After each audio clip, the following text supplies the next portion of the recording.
Hello and welcome back. My name's Tis. I want to talk about a video that seems to have been deleted from the entire internet. I can't find it on swisscows.com, DSearch, any of the other search engines either. The man who robbed the bank with his mind. Now, why is this video gone? The reason I was looking for it is because in this oppressive phase that we're experiencing in 2020, I thought that I would share this video with people because it looks like that people are going to need superpowers to overcome what's coming. So the man who robbed the bank with his mind, that's literally what he did. He went into a bank. This happened in Russia back in Stalin's times. So if you haven't seen the video, I'm going to lay it out for you right now. He walks into a bank and inside his own mind, he's projecting the idea to the bank teller that he is the manager of the bank. So he walks up to the bank teller and tells the bank teller, give me $20,000. And he picks up the money and just walks out. And there's no violence. And it shocked the security cameras and things like that, that the fact that he could just get away with this. So Stalin at the time said to the guy, come and meet me in my bunker, you know. Now, obviously you can't do that because the security measures, the security guards.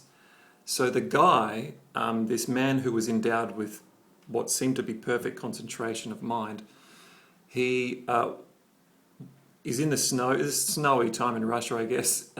He walks up to the guards, gives them a nod, walks past, gives the next guard a nod, walks down and walks straight in, knocks on his door, and Stalin answers like, how on earth did you get past all those gates, all that security to find me here? And the man said that he projected that he was the police chief officer of Moscow or something like that. And so everyone recognized him and let him through the gates. Now, the reason I'm mentioning this story now is because if someone comes after you, wanting to inject you, if someone comes after you and wants to take you into a camp or into a prison or something, or kidnap you for your organs, forgive the sinister nature of these topics, but sometimes we've just got to be real, you know? I believe to anticipate is a part of life. We should anticipate things so that they don't surprise us. But if someone comes after us, or you're at the airport, you need to get to a certain country and they won't let you through the gates, how are you going to do it if the laws become so Sovietized and oppressive that you can no longer fly the way you wanted to back in 2019? Remember, we had a good time, we had a good run, we had decades of internet and plane travel, we were traveling around the world, we had a good run. But that's come to an end because of karma. You know, I've looked at some manuscripts, esoteric manuscripts from the 50s, and the man who wrote that predicted that all of Europe would become Sovietized. And I'm in Europe now, and that's why I'm making this. I'm obviously seeing that. I was kicked off the bus, a few days ago.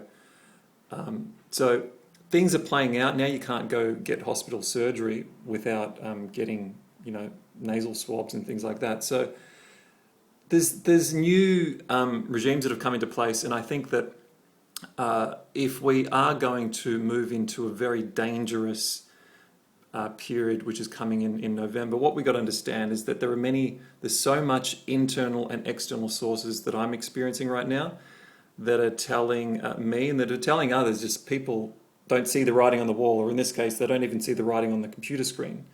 So they can't even read it, they can't interpret it, and they can't see that there is indeed something coming in November. And I'm actually preparing for September 29. So earliest, if a new attack will happen from satellites above the countries, radiating the people in those countries, it'll start likely October 4th onwards, but it seems like they're gearing up for a November 12th. But I'm not going to go into how I know those dates because that's not what this video is about. But what matters is that we develop our concentration. That's really what this video is about, is that there is a power called concentration. We can develop it. It's been proven by the bank robber that you can use it even in those circumstances. So it's not just to meditate. It's not just to visit other realms, astral projection. That's what spiritual people like to use concentration for, and so they should, and certainly it's an interest of mine. But concentration is developed basically in two ways. It doesn't matter who teaches you, but that's how I developed it. Is one, you have seated practices where you look at an object. For example, I can show you here. This is you can look at a geometric shape or something. Something that's interesting to you, I guess. And you stare at it for 10 minutes, you close your eyes, you visualize it. You do that several times a day. You're seated, you stare at an object. You're not staring at it with open eyes, you're closing your eyes, trying to recreate it in your mind. And the mind is going to constantly leave that object and think about other things. And you're constantly bringing the mind back in that 10-minute block. When you get good at that, you can increase it to 15 to 20 minutes. So that those are your seated concentration practices. Next to that, you have your one task at a time. So you never multitask in the day. And you do the highest priority task first. So right now, I woke up in the morning, I drank some water, and I'm working on a project that really needs to go out. It's long overdue, this project. Most people don't know who this guy is. I'm working on a translation project. In the quietude of quarantine, I scanned about 2,000 lectures from 1924 to 1944 to find the best lectures by this mastermind, which most people have never heard of him. And I did find one. One of those 2,000 lectures, there's one that stands head and shoulders. The content is so brilliant. It will make Napoleon Hill and Dale Carnegie look like the ants that they are, really, next to these guys. So that really needs to be done. So that's the first priority. So I'm concentrating on that now.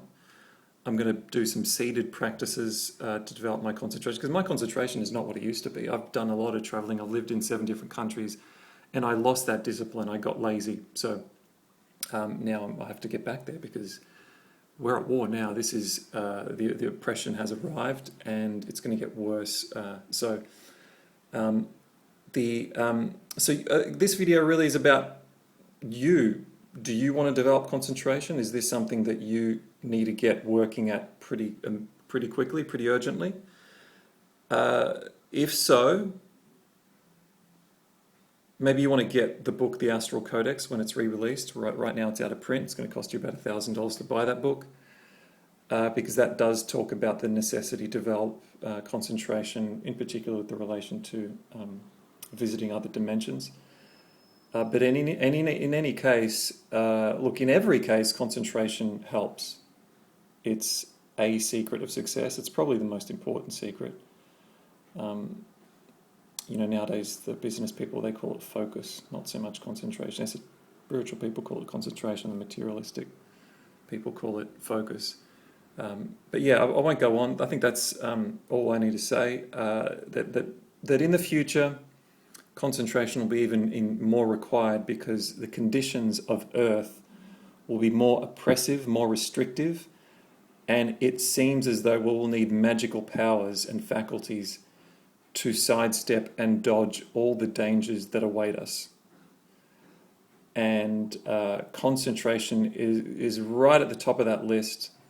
Next to that is, I would say, a clean, a pure heart that can feel the things that you think about quite easily. And if you're with the opposite sex, and if you're on a date with a hot chick and you don't have any feelings for her, then that means that you've got a problem in the heart. The heart needs to develop a little bit, and then we can go into that too, but that's a different video. Okay, that's it, guys. Thanks.